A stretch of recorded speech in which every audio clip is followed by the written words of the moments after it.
Et ça a dépassé toutes mes attentes. Et en termes d'excellence, parce que franchement, je suis fier des 22 qui sont sortis de chez nous, que j'aide encore, où on se voit encore régulièrement, parce que je crois qu'on s'aime fort, qu'on a créé un petit truc un peu important, et qui sont tous en emploi. Aujourd'hui, ils sont tous en emploi. Ceux qui terminent leur alternance, que certains ont pris une alternance derrière, ils retrouvent du job facilement. Ils ont tous des jobs plutôt cool. Les entreprises les plus performantes seraient-elles celles qui bâtissent la capacité d'apprendre plus vite que la concurrence ? Je suis Cyril Ijard et avec la société nous avons décidé d'aller à la rencontre de celles et ceux qui font l'entreprise apprenante. Responsables de la formation, DRH, directrices et directeurs d'universités d'entreprise, experts de la EdTech ou de la pédagogie, nos invités viennent partager leurs expériences, leurs apprentissages et leur vision du monde de la formation professionnelle et du développement des compétences. Au fait, c'est qui nous ? Nous, c'est un collectif dont la mission est de faire des richesses humaines le moteur de performance des organisations. Et c'est grâce à nous que le podcast L'entreprise apprenante existe. Aujourd'hui, je reçois Sylvain Tillon, fondateur du Bahut.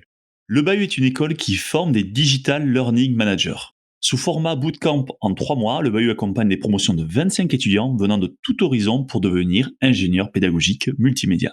Avec Sylvain, on échange sur la genèse de cette école, sur sa singularité également. L'école est gratuite pour les étudiants et 100% de la promotion a une promesse d'embauche par une entreprise partenaire avant même de démarrer la formation. Cet épisode est inspirant dans un contexte de tension sur les compétences, de métiers de plus en plus pénuriques dans les entreprises d'une part, et d'actifs en reconversion ou de demandeurs d'emploi qui cherchent une employabilité rapide d'autre part. Le format de bootcamp est certainement appelé à se multiplier dans les années à venir pour répondre aux besoins croissants de nouvelles compétences dans les entreprises. Bonne écoute.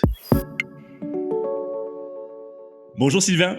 Salut Cyril. Sylvain, je suis très heureux de te recevoir dans le podcast de l'entreprise apprenante pour diverses raisons, parce que tu mènes un projet depuis un peu plus d'1 an qui est vraiment digne d'intérêt et qui avait toute sa place dans l'entreprise apprenante, parce que aussi tu as une expérience riche avant d'être à la tête de la boîte dont tu vas nous parler, et pour toutes ces raisons, je pense que c'était important qu'on puisse échanger aujourd'hui et que tu puisses un peu nous parler de ton expérience, de ta vision et de ce que tu fais aujourd'hui. Et je n'en dis pas plus et je vais te demander donc de te présenter et de nous donner quelques éléments clés de ton parcours. Merci pour l'accueil. Éléments clés, alors j'ai créé ma première boîte il y a 20 ans et je faisais des bijoux pour cheveux. Pourquoi pas ? Pourquoi pas, exactement. Ça peut être un peu bizarre, mais ça a duré 6 ans avec le rêve d'habiller les cheveux de toutes les femmes du monde. Et pour l'anecdote, un jour, j'ai rencontré une jeune femme dans le métro à Lyon, place Bellecour, enfin métro Bellecour, qui portait mes bijoux, et c'est un de mes meilleurs souvenirs de cette aventure. J'étais trop fier qu'une nana porte mes bijoux pour de vrai, et qui était ni ma mère ni ma copine. Du coup, je suis allé vers elle avec un pas un peu rapide pour lui dire merci. Elle a pris peur, elle a couru. Mais c'était un des plus beaux jours de ma vie, de voir quelqu'un porter mes bijoux. Tout ça pour dire que cette histoire s'est finie au bout de 6 ans au tribunal avec des procès, des dettes, une liquidation et un peu l'enfer. Mais qu'à côté de ça, un copain m'avait emmené dans une aventure d'écrire une bande dessinée pédagogique sur la création d'entreprise. Et on avait co-rédigé cette BD. Moi, je m'étais plutôt occupé de la partie pédago, lui la partie BD. Et on l'a traduite en français, mais à différents dialectes. On a en wallon, en guyanais, en corse. Et on a fait aussi en version manga pour l'Essonne. On a distribué plus de 500 000 exemplaires en version imprimée et plus d'1 million de téléchargements gratuits sur le web. Et c'est un peu ça qui m'a aussi donné le pied à l'étrier, de dire, mais en fait, on peut former, on peut transmettre différemment. À côté de ça, je donnais aussi beaucoup de cours et c'est devenu ma passion. Parce que moi, j'adore apprendre, mais j'aime pas trop l'enseignement traditionnel très descendant. Et je me disais, est-ce qu'on peut pas créer des formations un peu différentes ? Et donc, j'ai créé Sido il y a 12 ans sur cette idée de donner envie d'apprendre. Enfin, c'est d'ailleurs notre baseline, je crois. C'est trouver le moyen que les gens apprennent sans que ce soit vécu comme une souffrance, ni un moment désagréable, ni chiant. Et que je pense qu'il y a plein de techniques pour le faire, plein de méthodes, plein d'astuces. Derrière, j'ai fait ça pendant 6 ans. On a atteint notre premier 1 million d'euros de chiffre, ce qui était un peu mon objectif perso. Et j'ai quitté la boîte à ce moment-là pour créer un logiciel pour les commerciaux, Tilki, dont l'emblème était le renard. Ça a duré 6 ans. C'était aussi une aventure encore plus folle, un peu plus internationale, avec des devs un peu plus grosses et avec des investisseurs. Ce qui fait que ça s'est pas très bien fini pour moi. La boîte va très bien et continue bien, mais on m'a demandé de partir de cette boîte il y a 18 mois. Donc 20 maintenant. Et là, de nouveau, un peu échec perso fort, voire un peu pro, avec une envie de rebondir sur autre chose, et la grande question du quoi, qu'est-ce que je vais faire de ma vie, Alors pareil, une anecdote un peu folle. Fin décembre 2019, je me retrouve à faire le Père Noël à l'école de ma fille, à la crèche de ma fille, pardon. C'est la crèche encore à l'époque. Parce que aucun ne doit pas dispo un jour à 15h ou à 15h30. Un mardi. Et donc, je vais faire ça parce que j'ai rien à foutre de ma vie. Le matin, je me lève, je sais pas ce que je vais faire. L'après-midi, je regarde des séries parce que j'ai rien. Et que je vais à la crèche de ma fille déguisée en Père Noël et que tous les enfants trouvent ça très rigolo, viennent me parler, à part un enfant qui se met à pleurer, mais tout le long, c'était ma fille. Ouais, tout ça pour dire que même dans le Père Noël, j'arrivais à loser. Et voilà.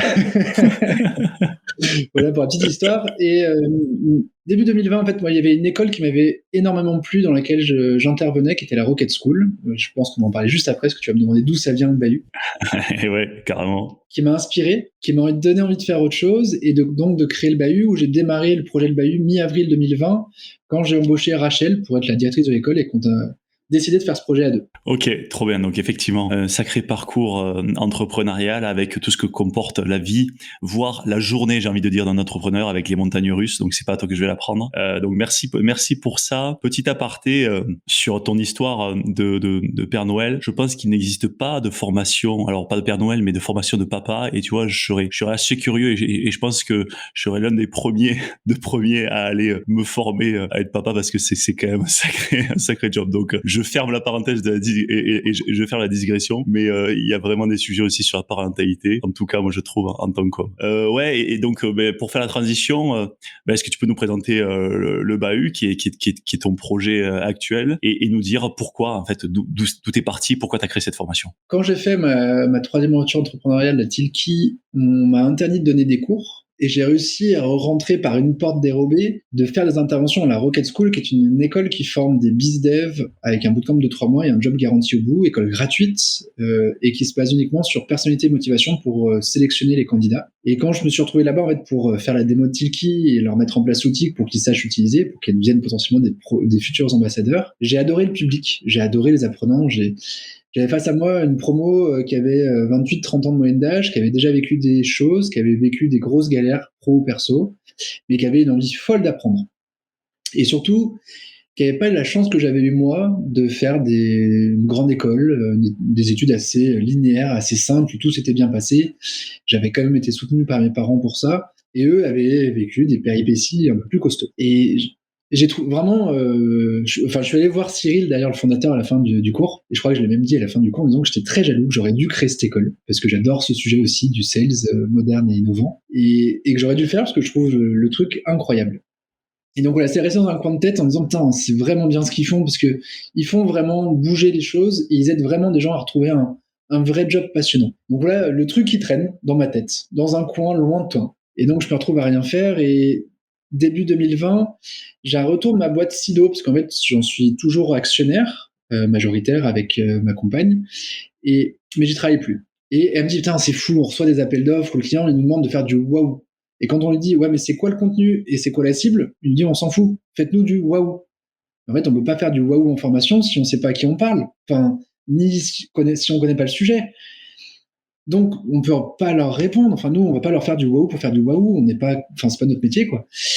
Et donc ça, c'est le premier truc. Et deuxième truc, en plus, ils nous appellent pour changer un chiffre dans Storyline ou un mot dans une vidéo pédagogique qui est faite sur Viand. Et franchement, ils pourraient se démerder, quoi. Et nous, ça nous emmerde parce qu'on prend une demi-journée pour le faire et qu'on le facture. Lui, il trouve ça trop cher.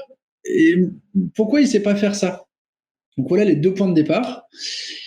Et je me dis, pourquoi pas créer une école autour de ce métier-là que je maîtrise, et surtout que j'ai des formateurs à disposition via Sido, parce que c'est une boîte de 20 personnes, donc il y a des gens qui peuvent transmettre leur savoir-faire là-dessus. On a potentiellement les employeurs derrière, parce que c'est tous nos clients qui ont besoin d'avoir des gens en interne, et on a le savoir-faire pour le sujet. Voilà d'où ça vient. Et toujours sur cette idée de gratuité, très importante pour moi, de job garanti au bout, parce que ça crée une motivation intrinsèque folle. Enfin, t'imagines pas à quel point nos apprenants sont motivés quand ils arrivent chez nous, parce qu'ils savent qu'ils ont un boulot au bout. Ils savent à quoi ça va servir tout ce travail, tous ces efforts. Et un côté très pratico-pratique. Je veux qu'ils sachent faire à la fin. Je veux pas que ce soit du bullshit et qu'ils sortent avec plein d'idées mais qu'ils aient pas mis les mains dedans. D'où on a une 30aine de logiciels qui sont partenaires, qui nous offrent des licences gratuites pendant les 3 mois. Et du coup, ils peuvent concrètement faire les choses. Voilà un peu le principe. Là-dessus arrive le confinement. Donc du coup, on imagine l'école pendant le confinement, et avec plein d'inconvénients, mais un énorme avantage, c'est que les boîtes se rendent enfin compte que la formation à distance est un vrai métier, ça s'improvise pas, que les formateurs présentiels sont souvent les pires concepteurs pédagogiques et que la formation devient encore plus importante qu'avant parce que c'est le moment un peu sympa dans l'année où on peut se retrouver entre pairs et échanger parce qu'il n'y a plus la machine à café, parce qu'on est tous à distance. Et du coup, à quel moment on peut partager avec ses collègues comment on fait les bonnes pratiques? C'est pendant les formations. Et du coup, il faut que les formations soient intéressantes, sympas et que les gens aient envie d'y aller. Donc, il faut qu'on ait des spécialistes. Et ça a été plutôt pour nous une chance, en fait, malheureuse, parce que c'était quand même pas très marrant, que ça arrive là, parce que les boîtes ont dit qu'il faut qu'on se professionnalise sur cette partie-là et qu'on embauche des vrais pros. Et donc, on a lancé une première promo mi-septembre 2020, sachant que mi-avril, on n'avait pas encore de programme, on n'avait pas encore d'employeur, on n'avait pas encore de candidats, on n'avait pas encore de locaux. On avait 4 mois pour tout faire. Le jour où j'ai accueilli mes apprenants de la première promo, complètement tarés, parce qu'ils ne savaient pas où mettre les pieds. Certains s'installaient en auberge de jeunesse pendant les 3 mois parce qu'ils n'habitaient pas Lyon et qu'ils restaient à Lyon pendant les 3 mois. D'autres avaient quitté conjoint et enfant ou conjointe et enfant pour venir pendant 3 mois à la formation, sans trop savoir où ils mettaient les pieds, parce que les mecs me connaissaient pas. Enfin, tu vois, c'est de loin. Ouais, Sido, c'est des Simoleco, ils sont sympas, mais est-ce qu'ils sont sérieux? Sachant qu'il y avait même quelques conseillers Pôle emploi, pour l'anecdote, qui leur avaient dit, mais une formation gratuite et qui garantit un job, ça n'existe pas. C'est obligatoirement une arnaque. Oui. Et les étudiants sont quand même venus. Okay. Et pourtant, Pôle emploi était incroyable, nous a ultra soutenus. On utilise le dispositif de la POI, de plan opérationnel de retour à l'emploi individuel. Mais tous les consultants ne connaissent pas ce dispositif. Et du coup, c'est vrai que ça peut faire... Enfin, c'est bizarre de dire c'est gratuit et en plus, il y a un job garanti. Ça paraît un peu fou. Parce que nous, on tord un peu le dispositif où c'est moi qui trouve les employeurs. Alors que normalement, c'est l'employeur qui vient avec un candidat en disant il faut le former à ce sujet-là. Est-ce que vous avez une formation qui existe? Voilà un peu les prémices du truc. Et le jour où je les ai accueillis, j'en ai un peu chialé. Parce que c'était un peu fou de voir 22 adultes de 30-31 ans de moyenne qui venaient là et qui nous disaient vas-y, on en est là, tu veux nous amener là-bas, toi de jouer, il faut que ça se passe au mieux. Et ça a dépassé toutes mes attentes, et en termes d'excellence, parce que franchement, je suis fier des 22 qui sont sortis de chez nous, que j'aide encore, ou on se voit encore régulièrement, parce que je crois qu'on s'aime fort, qu'on a créé un petit truc un peu important, et qui sont tous en emploi. Aujourd'hui, ils sont tous en emploi. Ceux qui terminent leur alternance, que certains ont pris une alternance derrière, ils retrouvent du job facilement. Ils ont tous des jobs plutôt cool. Limite, la frustration, c'est qu'ils savent faire plus de choses que ce que les entreprises leur demandent. Et qu'ils aimeraient aller plus loin et faire encore plus de la qualité. Mais quand la frustration elle est là, c'est que ça va pas trop mal. Exactement. Bon, cool, effectivement. Merci pour... Je pense que c'est important que tu reposes aussi un petit peu à la fois ton cheminement et ce qui s'est passé au début de l'école, parce qu'effectivement, c'est nouveau, parce que tu parles d'un format de 3 mois et on va y revenir, parce que tu parles effectivement de ce dispositif de Pôle emploi, le POUI. Je sais qu'il y en a individuel et collectif, qui est un vrai dispositif qui est un vrai dispositif de retour à l'emploi. Et je crois que le sujet de l'emploi, il est aujourd'hui, il est quand même majeur. On voit qu'il y a à l'heure où on parle, la courbe du chômage n'a jamais été aussi faible depuis 13 ans, mais il en reste encore beaucoup. Il y a encore beaucoup de problèmes entre les offres et la demande et beaucoup de problèmes de compétences. Donc le sujet de l'emploi, il est quand même assez majeur. Je voudrais effectivement, avant qu'on rentre dans l'écosystème de l'école du Bahut, j'aimerais que tu me parles un petit peu parler des formats bootcamp, des inspirations. Donc tu as parlé de Rocket School, je sais qu'il y en a d'autres. En fait, il faut juste se rendre compte que les bootcamps, c'est finalement assez nouveau, ça a quelques années, et ça vient remettre en cause finalement j'ai envie de dire, l'éducation et les formations classiques avec avec des diplômes. Voilà, qu'est-ce que tu es allé chercher et en quoi les bootcamps, ça change la donne par rapport à des formations classiques? On est sur du pratico-pratique. C'est pas un master 2 d'ingénierie pédagogique où ils ont toutes les théories du monde sur le sujet. C'est 3 mois où ils en prennent plein la tête, où il faut savoir faire des choses. Il faut savoir concevoir une ingénierie pédagogique d'une séance présentielle, d'une journée en présentiel. Ça, c'est le premier cas qu'on leur fait faire. Deuxième, c'est faire l'ingénierie et l'animation d'une classe virtuelle d'1 heure. Le troisième, c'est de réaliser un schéma pédagogique qui puisse être animé par quelqu'un d'autre pour expliquer un sujet complexe. Ensuite, faire une vidéo pédagogique, puis créer une activité pédagogique asynchrone sur Storyline, implémenter un LMS, et enfin, créer une formation blended avec une expérience apprenante d'au moins 20 minutes asynchrone. Donc, c'est en gros toucher un peu à tout. Ils sont aujourd'hui experts de la formation numérique. Pour autant, ils ont vu un petit bout. Il faut qu'ils aillent creuser en fonction des jobs dans lesquels ils seront. Ils vont aller encore plus loin sur 360 Learning, sur Moodle, sur Cumulus, sur Storyline, sur Teach on Mars. Mais on leur a donné les clés et la confiance en eux, parce que c'est presque notre premier boulot, qu'ils aient confiance en leur capacité à apprendre. Alors c'est bizarre, c'est deux fois le mot apprendre, mais c'est vraiment se remettre dans cette démarche-là de toute façon, c'est un métier mouvant. Aujourd'hui, on connaît à peu près les missions qu'il y a à faire quand on est embauché pour ça. Dans 5 ans, ce sera autre chose. Enfin, ça va bouger. Aujourd'hui, les logiciels majeurs en France, ça va être 360 Learning et Storyline. Demain, il y aura peut-être un autre acteur, il y aura peut-être d'autres choses qui vont arriver.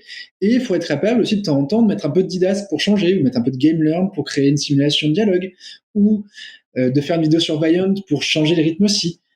Et que si on n'est pas capable de se mettre à niveau, de continuer à faire cette veille, et surtout de se poser la question de comment je donne envie d'apprendre, en fait, ce sera plus des bons Digital Learning Managers dans 5 ans. Et donc, nous, on leur donne plutôt les clés pour rester bon le plus longtemps possible et pour s'y épanouir. Et ça, c'est ce qu'on peut faire en 3 mois.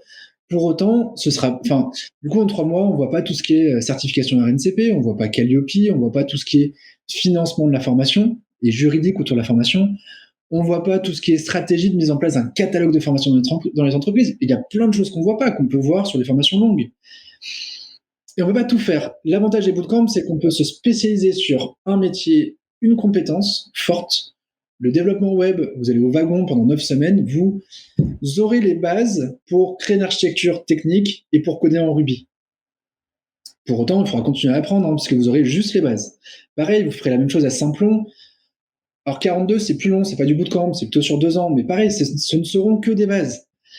Mais même vous, quand on sort d'une école, même Epitech, en 5 ans, on sait faire plein de choses, mais si on ne continue pas à se former, on est toujours sur un vieux langage en C+, et le C+, en 2021, je suis désolé, on code plus avec ça, quoi. Il faut être capable, et c'est ça qui est passionnant dans ces métiers, et c'est ça qui est passionnant avec les bootcamps, où je l'espère pas, moi j'espère que je les forme pour le long terme, mais potentiellement, pourquoi pas les revoir dans 10 ans, parce qu'on sera encore plus spécialisé sur le learning design, et qu'on fera un bootcamp de 6 semaines pour être un ultra expert storyline, ou autre chose. Il ne faut pas avoir peur de se reformer tout au long de la vie, surtout quand on est malheureux dans son job, surtout quand on cherche du sens, surtout quand on veut s'éclater et apprendre à nouveau. Après, ça ne correspond peut-être pas à tout le monde. J'entends. Parfois, il y a certains qui sont un peu déroutés parce qu'il y a assez peu de théorie et qu'on leur fait faire tout de suite les choses pour qu'ils apprennent par eux-mêmes et qu'on débriefe ensemble et qu'on trouve la théorie ensemble. Surtout sur des métiers nouveaux comme ça où on n'a pas encore eu le temps de faire énormément de recherche, il n'y a pas de contenu théorique. Surtout, c'est bien de connaître la méthode ADDIE ou de connaître ce que c'est que Bloom. Mais limite, il faut le dépasser, on s'en fout.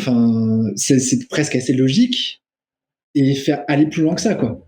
Si on fait juste une ingénierie pédagogique avec ADDIE, c'est chiant à la fin. Ouais, effectivement, ce que je retiens de ce que tu nous dis, c'est d'une part, il y a un truc que tu as dit au début qui est intéressant, c'est que en 3 mois, on spécialise les gens. Donc là, ils deviennent ingénieurs pédagogiques multimédia, ou digital learning manager, voilà, selon l'expression consacrée en français et en anglais. Ils se spécialisent sur une grosse méta-compétence. Mais tu as parlé aussi de soft skills, de confiance en soi. Et ce que je trouve que toi, tu as fait avec le bahut et que d'autres ont fait avant toi sur d'autres métiers, mais toi, tu l'as expérimenté avec un nouveau métier, c'est qu'en fait, en 3 mois, tu peux rendre des gens employables et opérationnels dans les boîtes.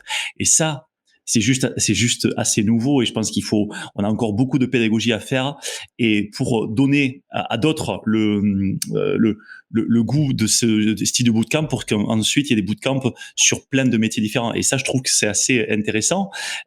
Et ce que je voulais souligner, c'est que oui, il y a du hard skill, mais ce que tu me dis, c'est qu'il y a aussi du soft skills. J'allais te poser la question, d'où viennent tes apprenants, c'est quoi leur parcours, leurs expériences, qu'est-ce qu'ils viennent chercher? Il me semble que le premier sujet, c'est que ils sont en reconversion, ils viennent chercher de la confiance. Ils ne le savent pas. Ils viennent chercher un job passionnant, parce que une des caractéristiques de tous nos étudiants vont être qu'ils sont très curieux, qu'ils aiment à peu près tout apprendre. Mais tellement tout qu'ils sont un peu perdus de qu'est-ce que je peux faire comme métier, parce que j'aime tout en fait. Tout m'intéresse. Et ce qui m'intéresse, c'est après de transmettre ce que j'ai appris. Et que c'est un peu ça qu'on recherche nous en soft skills. On utilise pour info le logiciel Assess First pour tester ces soft skills, pour voir si ça correspond pas au modèle que nous on a mis en place. Sachant qu'on a testé une centaine de digital learning managers pour voir quelles étaient leurs compétences communes ou leurs soft skills communs. Et on s'est dit, il faut s'approcher de ça au maximum. Après, on se base aussi sur leurs compétences de leur vie d'avant, parce qu'ils ont tous 5-10 ans d'expérience en gestion de projet, en technicité sur certains sujets, en développement web, en vidéo, en graphisme. Mais dans les candidats qu'on attire, et on a aussi bien une ancienne éducatrice canin qu'une illustratrice pour livres d'enfants, qu'un ancien chef de salle de restaurant étoilé, ou des graphistes, des vidéastes, des développeurs web, des communicants, des formateurs présentiels. C'est très divers. De toute façon, on ne regarde pas d'où ils viennent, on ne regarde pas ce qu'ils ont fait avant. On a du Bac-2 à Bac+8, on a aussi une docteure hallucinante, brésilienne, géniale, Mariana, se promo. Plutôt de qu'est-ce qu'ils ont vraiment envie de faire et est-ce qu'ils vont pouvoir s'y épanouir dans ce métier-là. Parce que le but, c'est pas de les former pour qu'ils soient malheureux dans 3 mois, parce que moi, je m'engage un peu à les suivre et leur garantir au moins un job pendant 1 an, c'est qu'ils s'y épanouissent et que ça devienne un peu les leaders en France sur ce sujet. Moi, c'est vraiment mon rêve. Et qu'ils se fassent chasser par les entreprises, c'est ce qui me fait triper en ce moment, c'est de les voir les boîtes qui s'arrachent un peu mes anciens. Et je suis trop fier de ça. Voilà. Donc oui, il y a un vrai sujet soft skills où nous, on a déterminé celles qui nous plaisent. Après, pour autant, c'est pas, je déteste l'école de la bienveillance, on a quand même 200 candidats pour 25 places. Donc on a quand même une grosse sélection aussi, qui se fait sur le process de soft skills dont je parlais avant, un peu de compétences numériques, un peu d'orthographe, parce qu'en tant que concepteur pédagogique, on va rédiger des contenus, et si c'est bourré de fautes, on perd en crédibilité. Et après, sur les contraintes liées à la formation, ou les contraintes des candidats, clairement, je l'annonce officiellement moi, à mes étudiants, mais aussi à nos entreprises partenaires, un Digital Learning Manager junior, après 3 mois de formation, ça vaut entre 1600 nets jusqu'à 2300 nets à peu près, en fonction de la ville, de la mission, du projet. Mais que si le candidat, lui, il a besoin de 3000 € net pour vivre, ce que je peux entendre, tu vois, chacun ses contraintes perso, moi, j'aurais du mal à aller trouver une boîte qui peut lui garantir un 3000 € dès le premier jour. Bon, là, j'en ai une de la promo 1 qui vient de signer beaucoup plus que 3000 € en Suisse. Mais voilà, je peux pas le garantir. Donc, du coup, si c'est ça, sa contrainte numéro 1, je pourrais pas l'accueillir non plus au Bayeux. Mais d'où il y a toutes ces contraintes qui fait que nous, on présélectionne à peu près 40 candidats, on présente aux entreprises. Alors, pareil, on a de la chance, sur la 3e promo, on avait 53 intentions d'embauche. 53 boîtes qui nous ont dit, je veux quelqu'un. Pour 25 Pour places. 25 personnes, hein. Ouais, donc... c'est ça. Donc les candidats avaient presque le choix des entreprises, pouvaient faire monter les enchères, c'était cool, c'était rigolo. Alors pas toujours, hein. Après on avait des jobs incroyables. Moi, celui qui me faisait rêver, et malheureusement je n'aurais pas trouvé quelqu'un, c'est la police scientifique qui voulait quelqu'un pour former au relevé d'ADN et à l'analyse d'empreintes digitales aussi. Tu vois, génial, il fallait créer les supports pour les policiers scientifiques là-dessus. On a les pompiers du Rhône, on a la Fédération française de basket, on a BPI France, on a les Polytechniques Paris, on avait Clarins, on a la ville de Lyon, on a des petites agences, on a des CFA, des universités, on avait l'université de Saint-Etienne sur la promo 2, l'école de commerce d'Audencia, l'école de commerce SK d'Angers, Audencia c'est à Nantes, on avait l'EM Lyon, enfin voilà, on a des trucs très divers, de la petite, de la moyenne, de la grosse, de l'industrie. Très divers, c'est vrai. Mais avec des postes un peu différents derrière potentiellement. Mais du coup, un vrai choix pour les gens qui postulent chez nous aussi. Pour trouver un peu chaussures à leurs pieds, parce que moi, je les envoie pas vers vers les 53 boîtes, et inversement, j'envoie pas le catalogue des 40 étudiants. Chaque étudiant n'a le droit de voir que 3 boîtes, et s'il est refusé par les 3, il sort du process, et inversement, chaque entreprise n'a le droit de voir que 3 étudiants, et s'ils en prennent aucun des 3, c'est que c'est soit j'ai rien compris à leur mission, soit qu'ils ont trop d'attentes par rapport à ce qu'on peut proposer. Mais j'en profite pour leur dire un énorme merci, parce que c'est fou en tant qu'employeur, et pour l'être, je me rends compte à quel point ils font un truc fou. Ils rencontrent des gens et ils leur signent une promesse d'embauche uniquement sur soft skills. Parce que moi, quand ils rencontrent mes candidats, ils ne savent rien faire. Je leur ai donné 2-3 clés sur ce qu'est le digital learning, mais ils savent rien faire. C'est avant la formation. Et ouais, c'est important de le rappeler. C'est important de le rappeler, effectivement. Ouais, c'est clair. Là, tu vois, sur la promo 3, j'ai 11-12 CDI sur 25 étudiants. C'est-à-dire qu'il y a 11 boîtes qui ont dit, je te prends en CDI à la fin des 3 mois, mais je sais même pas si tu sauras faire. Et je trouve ça incroyable, et vraiment un grand merci, parce que c'est fou.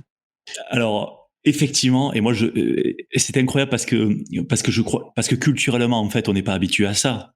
culturellement, en plus nous en France, on a un vrai rapport au diplôme. On va pas revenir dessus, mais on a un vrai rapport au diplôme qui parfois nous marque et qui fait que si on l'a ou si on n'a pas le bon, c'est pas forcément une bonne chose et ça nous suit un peu toute la vie. Et quand on l'a pas, on se retrouve un peu empêché, soit par les employeurs, soit psychologiquement empêché. Donc ça, je trouve que c'est une très belle leçon et une très très belle avancée.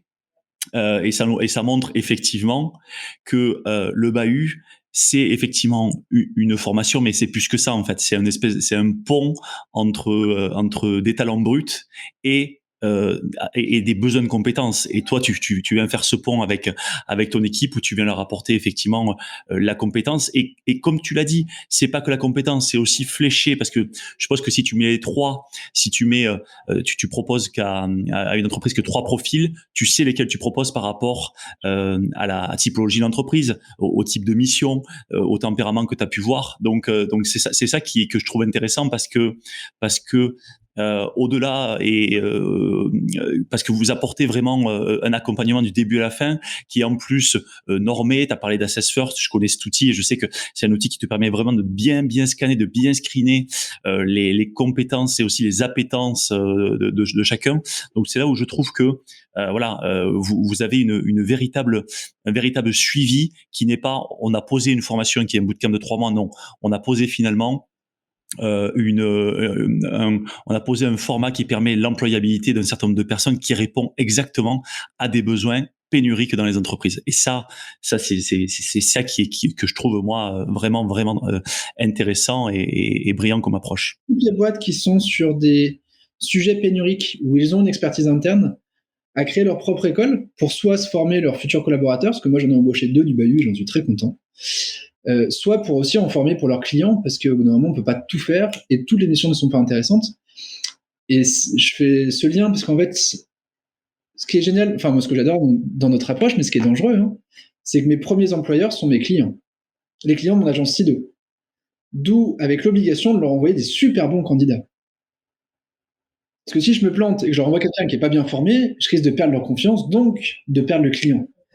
Ouais, je comprends tout à fait le. Et je crois que moi j'adore cette exigence d'excellence en fait, de faire du mieux qu'on peut. Après, on peut rien garantir, il y a quand même de l'humain au milieu, mais de dire on va lui donner toutes les clés pour y arriver, et nous on se sentira irréprochable là-dessus. Mais c'est passionnant pour nous, pour nos équipes, parce qu'elles ont découvert qu'elles avaient un savoir-faire hallucinant. Elles n'avaient jamais trop pris de recul en fait sur ce qu'elles savaient.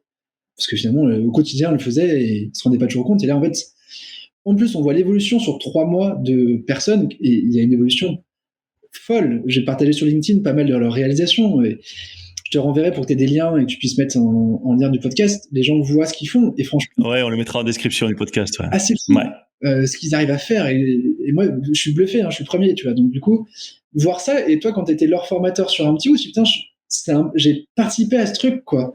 Donc c'est très valorisant en titre perso. Et après, même pour l'équipe interne, l'année dernière, lors des entretiens annuels, c'est le sujet qui est le plus ressorti, de dire, en plus, on fait un truc bien. On aide des gens à trouver du travail. Donc, oui, c'est cool ce qu'on fait dans notre métier, mais là, on a encore plus de sens. Et ça... voilà, plein d'avantages à faire votre propre école à terme, même si vous ne formez pas beaucoup de monde, ça peut être intéressant à monter et ça peut permettre du coup de répondre à un vrai besoin sur le marché et de vous positionner en tant qu'expert. Donc foncez. Et sur l'histoire du diplôme, oui, c'est très vrai, mais ça change un peu, parce que c'est un peu moins vrai quand on passe 10 ans d'expérience, le diplôme est un peu moins important.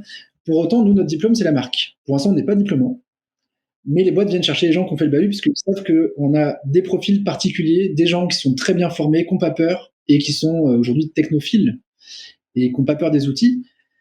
Sachant que ce qui est surprenant, c'est que nous, on leur présente plein d'outils, mais plutôt pour qu'à la fin, ils soient dédouanés de l'outil, que ce soit plus un sujet.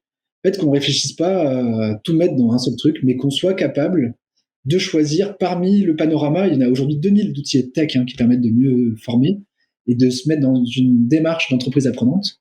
Et du coup, on leur donne plutôt la capacité à aller piocher les meilleurs en fonction des besoins. Ouais, donc effectivement, ils repartent avec, ils ont digéré finalement la partie outils pour se concentrer sur la pédagogie et aller chercher le bon outil qui réponde aux besoins pédagogiques. D'ailleurs, tu as éveillé ma curiosité dans cette pédagogie.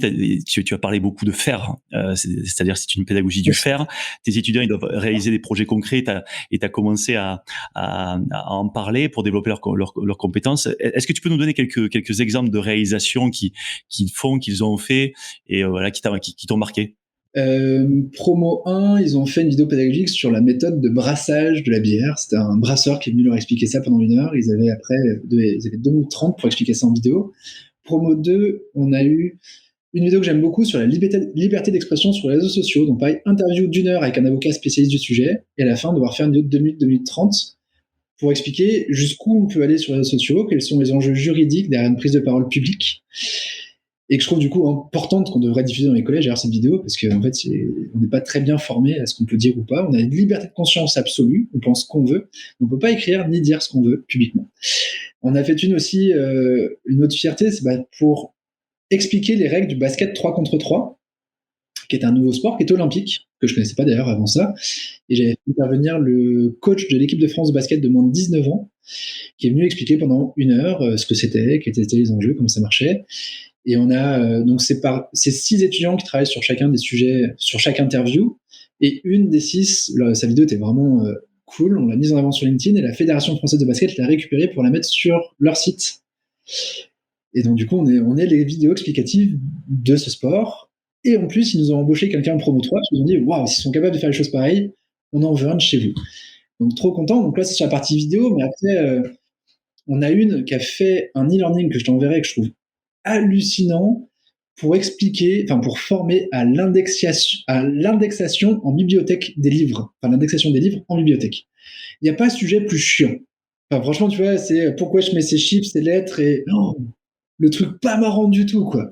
Elle a fait un escape game sur Storyline qui est hallucinant. Le truc, tu rentres dedans, tu ne peux pas sortir tant que t'as pas fini parce que ça te fait marrer, parce que c'est une énigme et du coup, tu passes un bon moment et tu comprends la logique et à la fin, tu es capable d'indexer. Et franchement, d'avoir réussi à traiter un sujet aussi complexe de façon aussi fun et efficace, moi je dis chapeau. Donc voilà quelques exemples, mais la prochaine promo, j'ai hâte de voir leur réalisation. Pareil, allez suivre la page du Bahut sur LinkedIn ou mon profil perso, parce que c'est là où je partage un peu leur réel.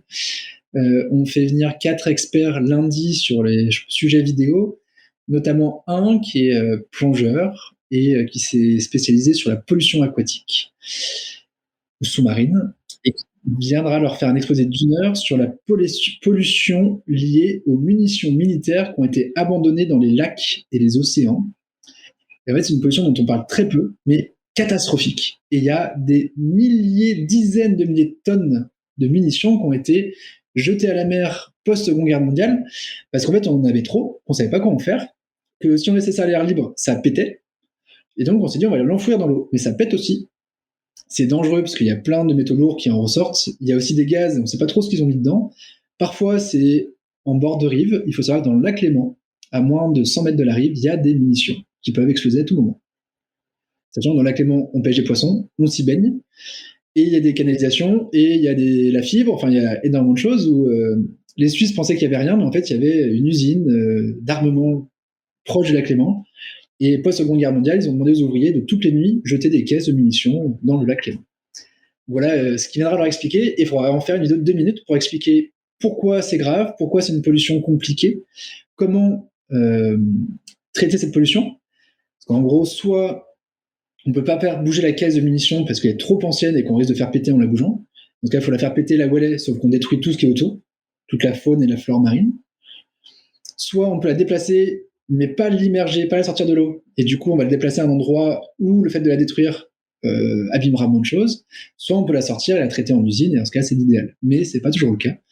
Et c'est un coût hallucinant pour les pouvoirs publics, mais aujourd'hui qui est un peu indispensable parce qu'en fait, c'est une pollution qu'on ne voit pas, mais qui a un risque très très fort à court terme. Voilà, un exemple d'experts qu'on fait venir et ils vont devoir travailler dessus. Ouais, des sujets variés, des sujets d'une technicité forte où en 1 heure ils doivent capter quelque chose d'ultra technique et donc le vulgariser, mettre la pédagogie qui va bien pour ensuite, je suppose que tout un chacun puisse à la fois comprendre les enjeux et puisse agir. Alors tout dépend des sujets, mais puisse agir ou par exemple comprendre les règles du basket 3-3 pour pouvoir aller jouer. Donc trop bien. Juste avant de terminer, je sais que il y a un sujet qui te tient à cœur et je voudrais qu'on en parle parce que il est périphérique à ce que tu fais, mais il a des liens avec la pédagogie. Il est pas très très loin. Un bon ingénieur pédagogique ou un bon formateur, c'est celui qui a la capacité d'aller chercher la bonne information doit vérifier ses sources, effectivement. Et donc, on est confronté dans notre contexte médiatique très très important à beaucoup d'informations qui sont non vérifiées, erronées, des fake news. Et je sais que c'est un sujet qui t'anime fortement, que tu partages aussi avec tes étudiants au bahut, mais aussi au-delà. Est-ce que tu peux nous parler de ton projet pédagogique qui s'appelle C'est vrai ça, qui est un projet citoyen, voilà, et que tu portes en parallèle et où tu finalement tu recoupes un petit peu l'info et tu démêles le vrai du faux. Vas-y. Je vous l'ai dit au début, c'est une passion d'apprendre. J'aime apprendre à peu près tout, n'importe quoi, et tout. Enfin, là-dessus, ça me fait marrer. Toutes les anecdotes m'amusent, et de creuser, d'aller vérifier, d'aller comprendre, parce que j'apprends plein de choses en comprenant aussi, qui peut devenir une addiction quand je suis dans certaines périodes où je passe ma vie à ça. Et là, moi, je suis très très fan du réseau LinkedIn, que je trouve plutôt de qualité, même s'il y a des dérapages, j'entends, mais j'y fais beaucoup ma veille, j'ai rencontré des gens super, mais notamment toi, Cyril, c'est aussi comme ça qu'on se croise. Et c'est comme ça que j'ai recruté pour mon école, le bahut, mes étudiants et mes entreprises, c'est principalement sur LinkedIn. Donc du coup, je veux envie que ça reste un réseau de qualité.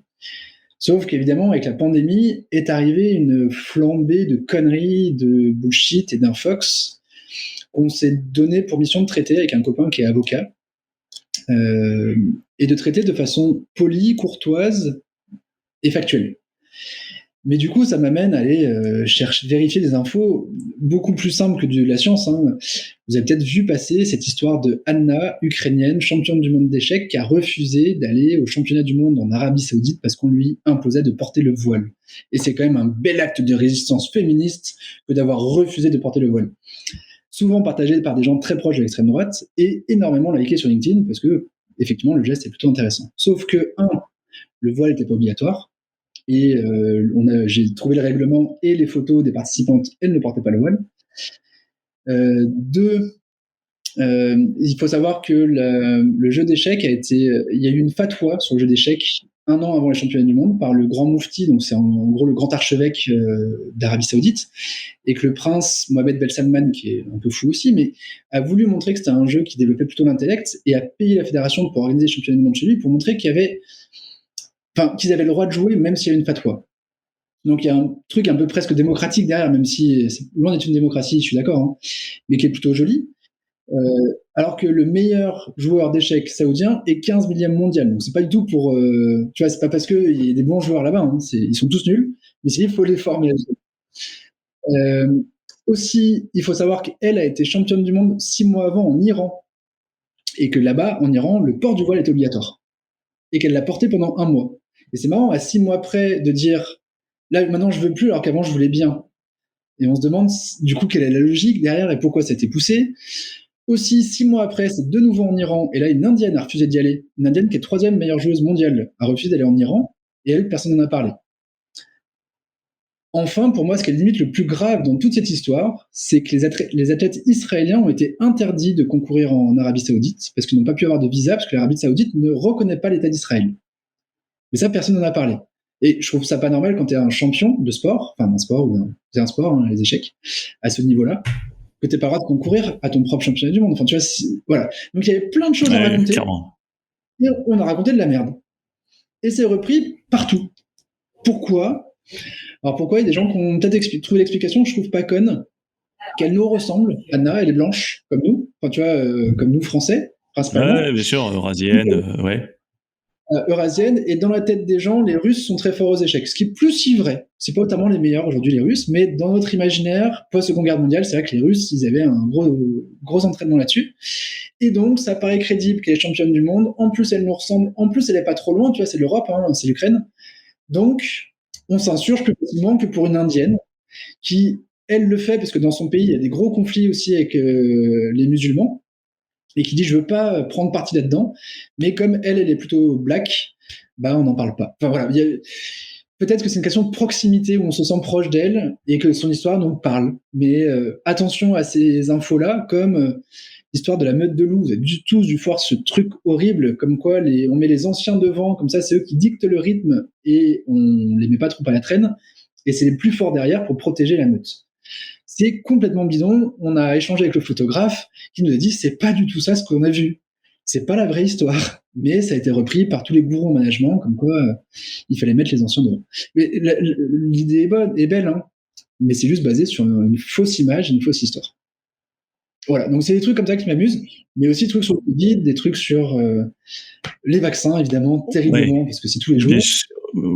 Tu n'as pas dû t'ennuyer cette dernière année avec les vaccins ouais, je comprends bien. On s'ennuie pas, mais du coup ça a créé une communauté de gens qui maintenant vérifient, et je trouve ça cool que les gens prennent le réflexe de dire tiens, l'info est belle ou surprenante ou extraordinaire, et je vais quand même aller creuser, voir si elle est vraie ou pas. Et en fait c'est le réflexe que j'ai eu, mais je me suis fait avoir moi par un nombre de fake news avant de me mettre là-dedans et de me dire à chaque fois que je vois un truc, maintenant je regarde. Je sais pas si vous avez entendu parler de Anne Hidalgo qui a été prise sur le périph' à 180 km/h et donc on lui a enlevé son permis et que la maire de Paris elle respecte même pas ces trucs. C'est un poisson d'avril partagé par le Canard enchaîné en avril 2015 qui est on enlève la date évidemment, on enlève que c'est issu du Canard enchaîné et qui est repris tous les 2 mois. Et franchement l'info, tu vois, quand je l'ai vu, putain, la conne, quand même, ça se fait pas, tu vois, elle de montrer l'exemple. Non, c'est juste pour faire marrer les gens. Mais aujourd'hui, c'est partagé au premier degré. Et du coup, on se dit, les hommes politiques, quand même, ils montrent pas l'exemple.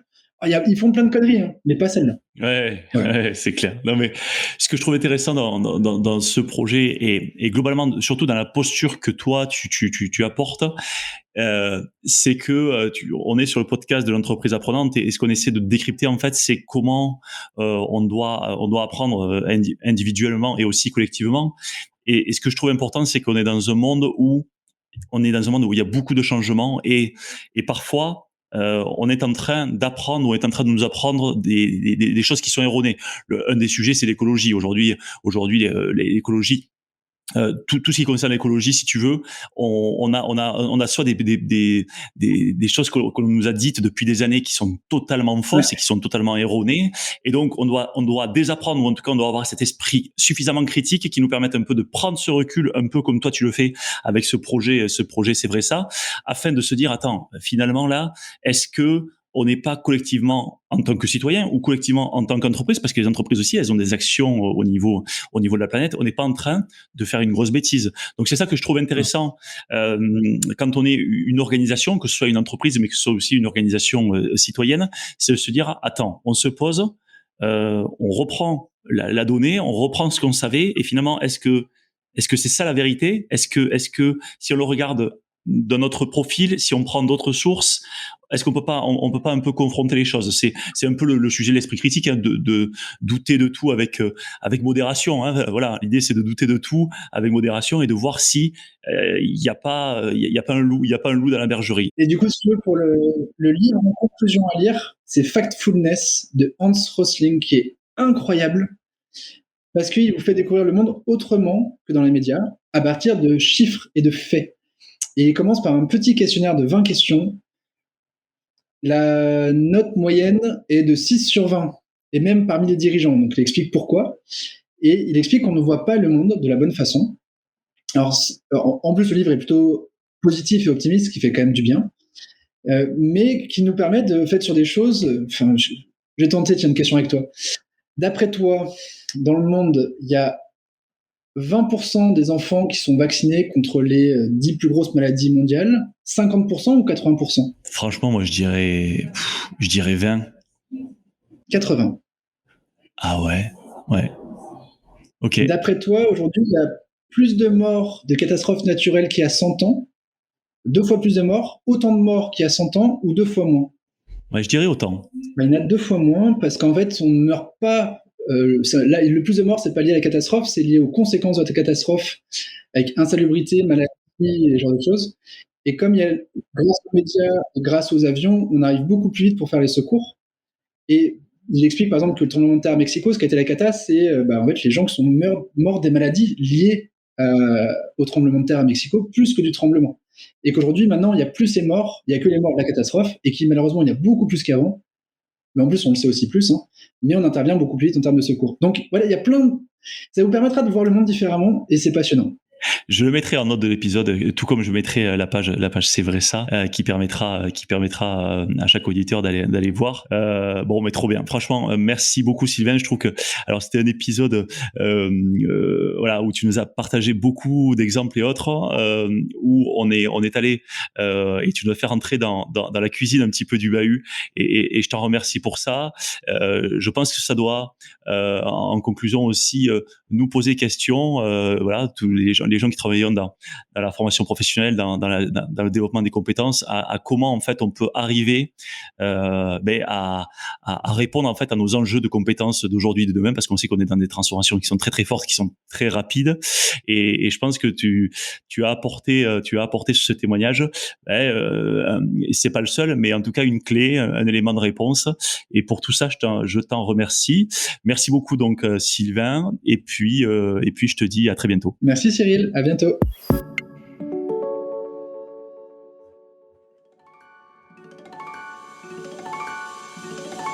Attendez, ne partez pas si vite. Vous avez aimé cet épisode ? Dites-nous-le en laissant un commentaire, en le partageant auprès de vos collègues ou sur les réseaux sociaux et en laissant 5 étoiles sur Apple Podcast. Cela nous aide vraiment à faire connaître le podcast et nous motive à produire de nouveaux épisodes.